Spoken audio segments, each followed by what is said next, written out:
Electrical code violations aren't just an inspector problem. Some of them create actual fire and electrocution hazards, and they happen constantly, even on jobs done by experienced guys who aren't paying attention. Here are the ones I see most often. Hey, welcome back to Hardwired Trades. Today we're talking code violations, specifically the ones that show up over and over on inspections and in the field. Whether you're an apprentice, a seasoned journeyman, or a homeowner trying to understand what your contractor did, this is practical stuff that matters. Let's go through it. A quick note on code. The NEC, National Electrical Code, is updated every 3 years, and individual states adopt different versions. Always know which version your state or local jurisdiction is on. What's compliant under the 2017 NEC might have stricter requirements under 2020 or 2023. In some jurisdictions, they're still on 2017. In others, they've adopted 2023 already. Your local AHJ, authority having jurisdiction, is the final word on what's required in your area. That said, some violations are consistent regardless of code year. These are the ones. Violation number 1. Missing or improper GFCI protection. GFCI, ground fault circuit interrupter. Protection is required in kitchens, bathrooms, garages, outdoors, crawl spaces, and anywhere near water. This has been expanding with every code cycle. Under the 2023 NEC, the locations where GFCI is required are broader than ever before. The violation: GFCI not installed where required, or a standard outlet in a location that now requires GFCI protection. The fix: know the NEC locations requiring GFCI and make sure every outlet in those areas is either a GFCI outlet or protected downstream from one. When in doubt, add it. One thing inspectors look for: standard outlets in bathrooms on circuits that run from the bedrooms. In older homes, the bathroom and bedroom outlets were sometimes on the same circuit, and neither had GFCI. When that circuit gets touched, it needs to come up to code. Violation number 2, improper box fill. Every electrical box has a maximum fill capacity based on its cubic inch volume. Too many conductors, devices, or fittings crammed into a box creates heat buildup and damage over time. The violation: oversized wire bundles jammed into undersized boxes, often in retrofits or add-ons. The fix: calculate your box fill before you close it up. Add up the conductor count, factor in devices and fittings. If it's over capacity, upsize the box. This takes minutes and prevents a real problem. The NEC box fill calculation tables are in Article 314. Get to know them. For a standard single-gang box, you're looking at 18 to 20 cubic inches. Each 12 AutoG conductor counts as 2.25 cubic inches. A device counts as 2 conductors. The math adds up fast on retrofit work where you're stuffing new wire into existing boxes. Violation number 3. Open knockouts and missing knockout plugs. Any unused knockout opening in a panel or junction box needs to be sealed.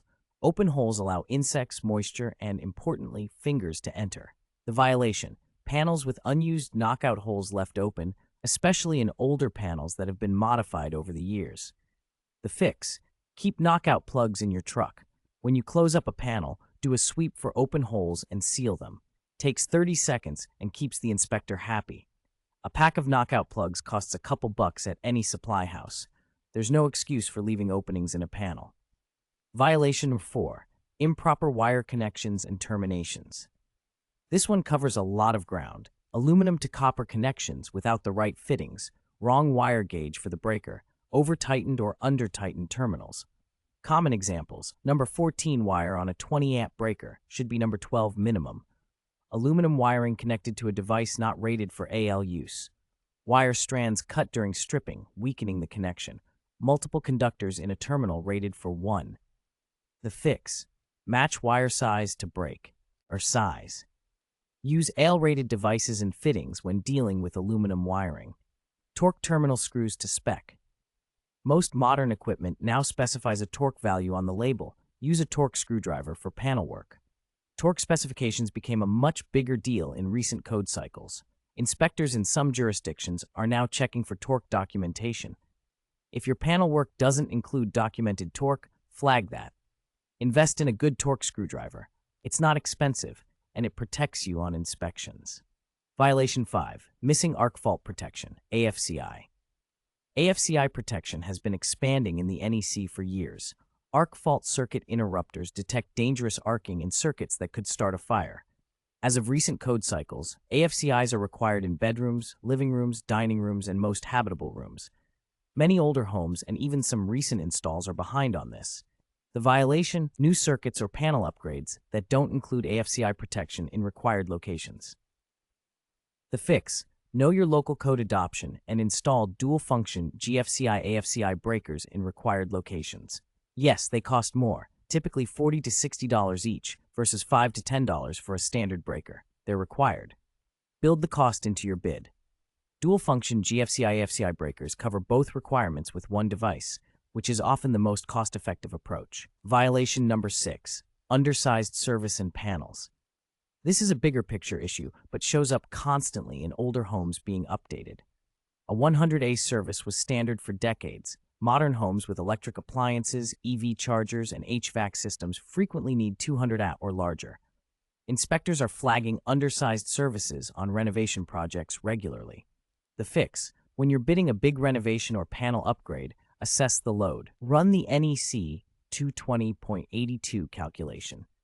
If the existing service can't handle what the homeowner wants to add, the right answer is an upgrade, not a squeeze. A 200A service upgrade typically runs $2,000 to $4,000 depending on market and scope. That's a real conversation to have with the customer, and it's better to have it up front than mid-job. Violation number 7: improper support of cables. NEC requires cables to be supported at specific intervals and within certain distances of boxes. Unsupported cables sag, get damaged, and can pull connections loose over time. The violation: Romex running too far between supports, cables not stapled within 12 inches of a box, or wire draped loose through a ceiling. The fix: staple within 12 inches of boxes. Support every 4.5 feet or as required for your cable type. It's not glamorous, but it's code, and it looks professional. The quality of the work inside the walls matters even when nobody can see it. This one comes up constantly on rough-in inspections. An inspector who finds improperly supported cable has to call it, and then you're doing a re-inspection. Slow down, staple properly, and pass it the first time. A failed rough-in inspection means delays, which means unhappy customers and schedule problems for your other jobs. The bigger picture code violations create liability for you as the electrician. A failed inspection delays the job and damages your reputation. A violation that causes a fire or injury can mean lawsuits and license consequences. The code isn't just bureaucracy. Most of it is written in response to something that actually burned down or killed someone. Every requirement in the NEC exists because someone determined that without it, people get hurt. Take it seriously. Know the code for your jurisdiction. When in doubt, look it up. Not from memory, from the book. That's what the book is for. Those are the violations I see over and over in the field and on inspections. If there's a specific code question or violation you've run into, drop it in the comments.